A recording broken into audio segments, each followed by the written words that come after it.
goals when we started really developing the characters was that we wanted these to feel like real people. They weren't just going to be stereotypes. We detail out who our characters are, what we think they would sound like, and then we sort of go out and choose the sound of our actors. We maybe test like 120, 150 different actors. Mostly guys who grew up in New York or lived in New York for a set amount of time. You kind of have to know the lingo. It's its own language. You can't really imitate it or you end up sounding like, you know, Fat Tony on The Simpsons. One of the decisions we took real early on in the project was to not use famous actors. We really have a problem with the fact that you can't relate to that as the player character so much. It's, oh, that's so-and-so, that's not the character. You know, he's voicing the character, but I'm thinking about the actor, not thinking about the character on the screen. How about you get back in your cute little car with your little friends there and I'll pretend I never seen you. Sound good? Something we did for Mafia 2 that a lot of games don't do is that we brought all the actors together and we did 5 or 6 guys at a time on an ADR stage actually playing off one another. Having these guys just banter with one another, you really get that higher level of performance that we really needed and really wanted to achieve with Mafia. As well as making the characters sound genuine, we also had to make them act like real mobsters, and we were able to do this with motion capture. We bought our very own mocap studio for Mafia 2 so that we could capture or tweak any animation whenever we needed to. The challenging part, however, was to get all these movements and combinations to run within the memory limitations of a console and still have a fun playable game. Another thing that we insisted on with the mocap sessions was that the actors used real weapons as props. Real weapons equals realistic animations. So we ordered real firearms such as the classic Tommy gun, the MG42 and various pistols, and you can really see that in the movement of the characters. Something else that makes the world really feel alive is the radio. For a great deal of time in the game, you're going to be in the car, so we have multiple radio stations in the game. Each has its own DJ. We worked really hard on the DJ scripts to get them just right and to set the scene for the 1940s and 1950s. The DJs talk about period news and world events such as World War II, and they perform charming old-fashioned style commercials. The DJs really help to create an authentic atmosphere. And they all play different type of music, and I think we spent about 4 years working on the soundtrack at this point. Empire Bay's news hub.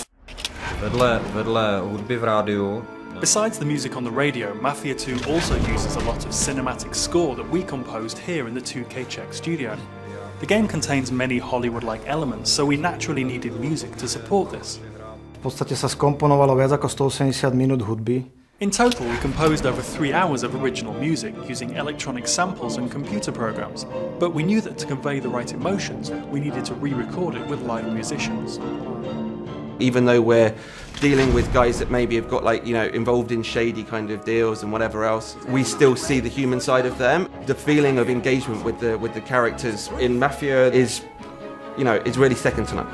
Like most mob stories, it's a rags to riches story. Here's where you are, here's where you want to be, and here's what you have to do to get there. When the player first picks up the controller, they're fully immersed. And that's really something we've spent a lot of time doing. Our technology is a big sort of driver of this, you know, allowing players to feel like they're sort of taking part in a movie experience. We've built all the technology from the ground up to be exactly as we need it. Being it the AI system or streaming system, things which enable us to make the city alive exactly as we envision it. The fact that we built our own illusion engine enabled us to execute exactly what we wanted to happen in the game. Všechno musí fungovat dohromady, to znamená... Using the Illusion engine, we were able to create a real living city. This is not a sci-fi game, so players know how everyday objects should react. It was much more demanding to get these things right so that players believe and trust in the game world. The non-playable characters go a long way to making Empire Bay feel believable. We have a very elaborate system that allows them to behave normally in the city. For example, waiting at traffic signals before crossing the road. It shows that our game is not only good fun, but also that there is attention to detail. Every bullet you shoot, it has some impact. It can destroy a piece of the environment, it can injure the characters. The physics engine has a big part to play in this. Whenever a player destroys an object, it can cause a chain reaction of destruction. For example, shooting the gas tank of a car can cause it to explode, killing the enemies around it. Because of the sheer number of destructive possibilities, we needed the lighting to be dynamic. Our Illusion engine is perfect for this. It can display lots of different light, cast realistic shadows, and it reacts to the real-time events happening around the player. Podstatná část Mafie jsou... In order to link this world with the gameplay and the great story, we needed to create cutscenes that were like short films. It's a very important thing for Mafia, the fact that the game looks like a movie. With a huge story in a living city with all of these characters, you need to see what Vito's thinking, what he's doing. You need to see what other characters are doing. You need to see what's going on down the street, maybe. In order to create the cutscenes, we built our own cutting editor and engine. This enabled us to play the cutscenes in-game and in real time. It wasn't easy, but now we can animate anything we have in the game. This allows us to forget about the technology and concentrate on making movies. Don't worry about the kid. Small price to pay. Small price? That's my f***ing friend you're talking about. All of us at 2K, we're all really immersed in the world of Mafia. We all love these movies, you know, The Sopranos, Goodfellas, Godfather. Movies that portrayed the real mobsters as real people. I grew up with guys like this, so I looked at the story and I was like, okay, this guy is like, you know, this guy I grew up with, this guy's like another guy I grew up with, and then I just, you know, add a little more character into the characters. We spent a big part of our lives on this game, but I very much believe it made a difference, and people will feel the love that we put in. While there was a big focus on story and the cutscenes and the dialogue and the characters, we never forgot that this, first and foremost, is a game. Gamers want to play. One day my father decided it was time to move away, across the ocean, to start a new life in Empire Bay. Never in my life had I seen anything as fantastic. It was beautiful. Empire Bay is a fictional city. It's on the east coast of America. It's inspired largely by New York. You would probably recognize the skyline, but it's really a cross-section of lots of different American cities. Cost Empire Bay... Empire Bay covers an area of around 10 square miles, which is roughly twice the size of the city in the original Mafia. We have many different neighbourhoods in the city, some 20 different neighbourhoods. It really sort of feels real, you know. It feels like an American city that everyone's been to, but obviously it's period authentic as well, and it's a big part of the details that we've added to the game. A samozřejmě byli jsme taky... These little details were so important to us when we were creating the city. We wanted the buildings to have the correct wireframe models and the textures to be as authentic as possible. So we actually went to New York and Chicago and spent several weeks soaking up the atmosphere and taking thousands of photos to use as inspiration.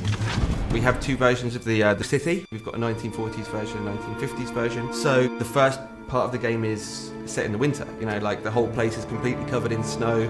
It's happening during World War II, so the whole atmosphere is one of, you know, austerity. Everyone is very poor. A lot of the young guys have been away to war. In fact, the game begins with Vito coming back from the war. And just like in our game, life is tough for Vito. Life is not easy for Vito.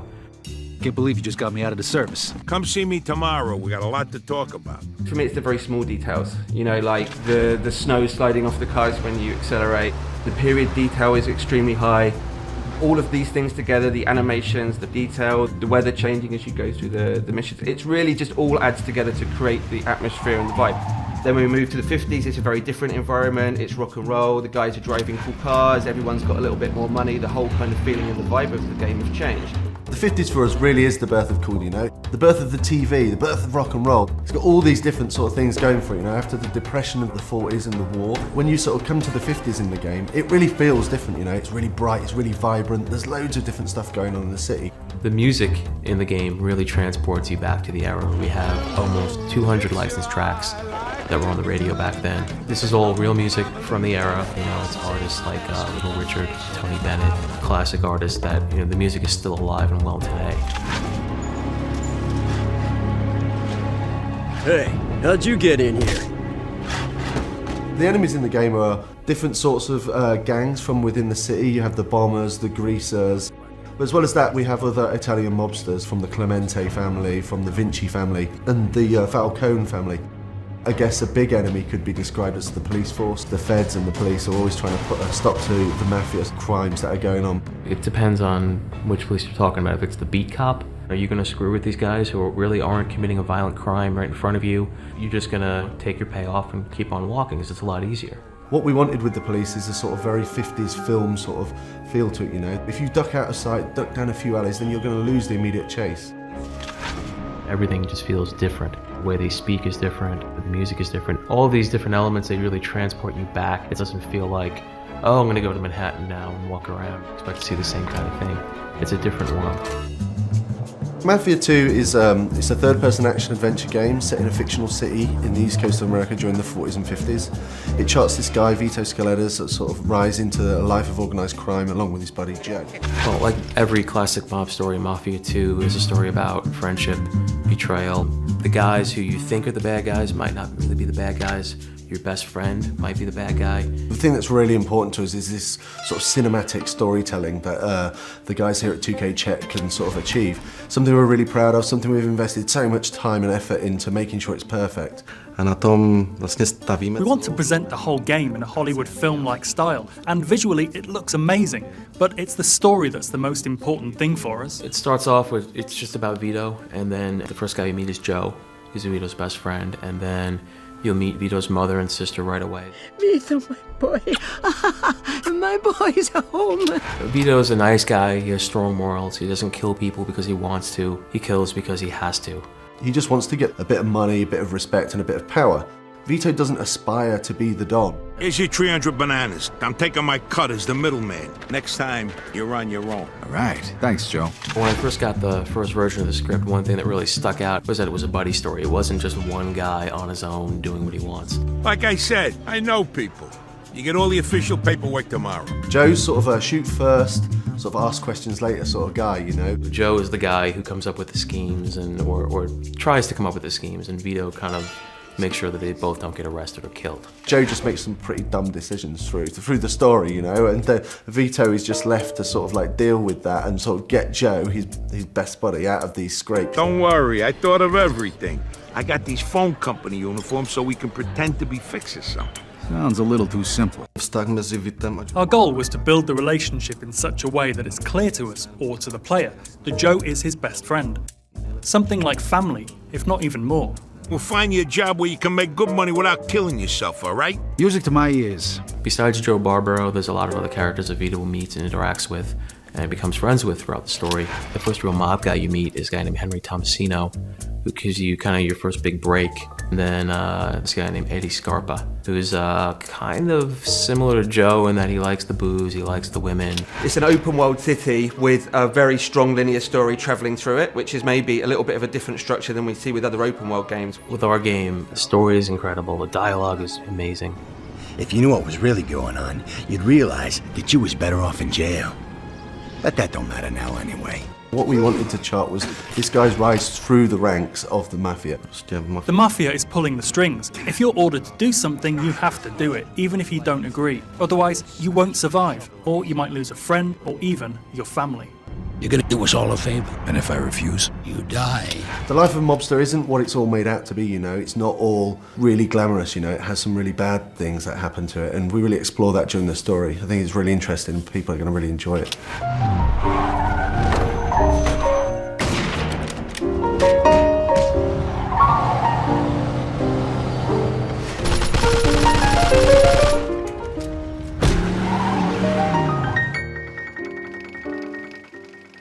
At its core, Mafia 2 is a third-person action crime game. It has all the exciting car chases, all the gunfights, and all the melee combat that you'd expect from a game like this. Our target kind of experience was very much things like Goodfellas, Godfather, very kind of adult movies with very serious themes. And for that to happen, we needed the game world to be realistic.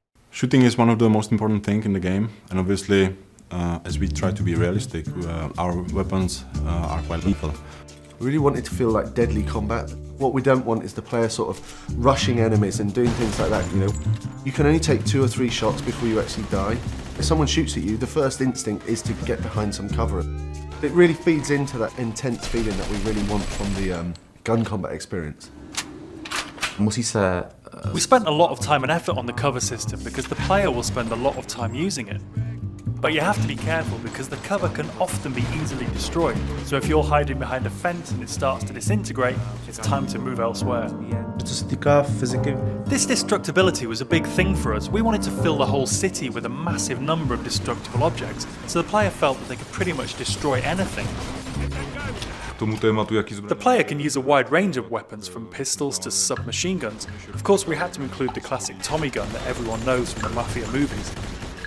We do massive explosions from different stuff, like vehicles can be exploded. With some Molotov cocktails, they'll sort of set fire to the gasoline as it falls on the floor. And all these different things are things that you'd sort of expect from the 40s and 50s weaponry. Melee combat in the game is a really sort of visceral experience. We want it to feel really brutal. So it's a very simple system. Using 2 buttons, you perform these either hard punches or light punches. And then using a combination of these, you perform these finishing moves. And the coolest thing is these finishing moves are sort of context sensitive as to where you are in the world. So if you're stood near the hood of a car, then the player might punch a guy and then sort of smash his head against the hood of the car, which is a really cool thing. The driving model is very realistic. So you drive these things, they really feel like period cars. They feel very heavy, they feel really satisfying when you're driving them around. Once you get familiar with the controls, there's a real skill to doing the handbrake turns, the donuts and the skids in the street. The inspiration for these has been the cars and the car chases that you see in gangster movies. So if you visualise a gangster movie chase, you know, the cars screeching around the corner with the smoke coming off the tyres, guys shooting out of the windows with Tommy guns, this is very much one of the key goals for the driving experience. We've got like a few features in the game which allow the player to sort of like personalise their vehicle. In the body shops you can customise the car at a fair deal. You choose the car that you like the best. You know, I'm going to choose to take this car on the mission because it's better than every other car in the city. I think that's a pretty cool decision to make. Our gameplay is great. We've got shooting, car chasing, everything a game needs, but we also need to link it to the story to create a believable game. We needed to move away from some of the more arcadey conventions that you see in other open world games and focus more on a realistic experience for the player, so the player behaves like a Mafia gangster.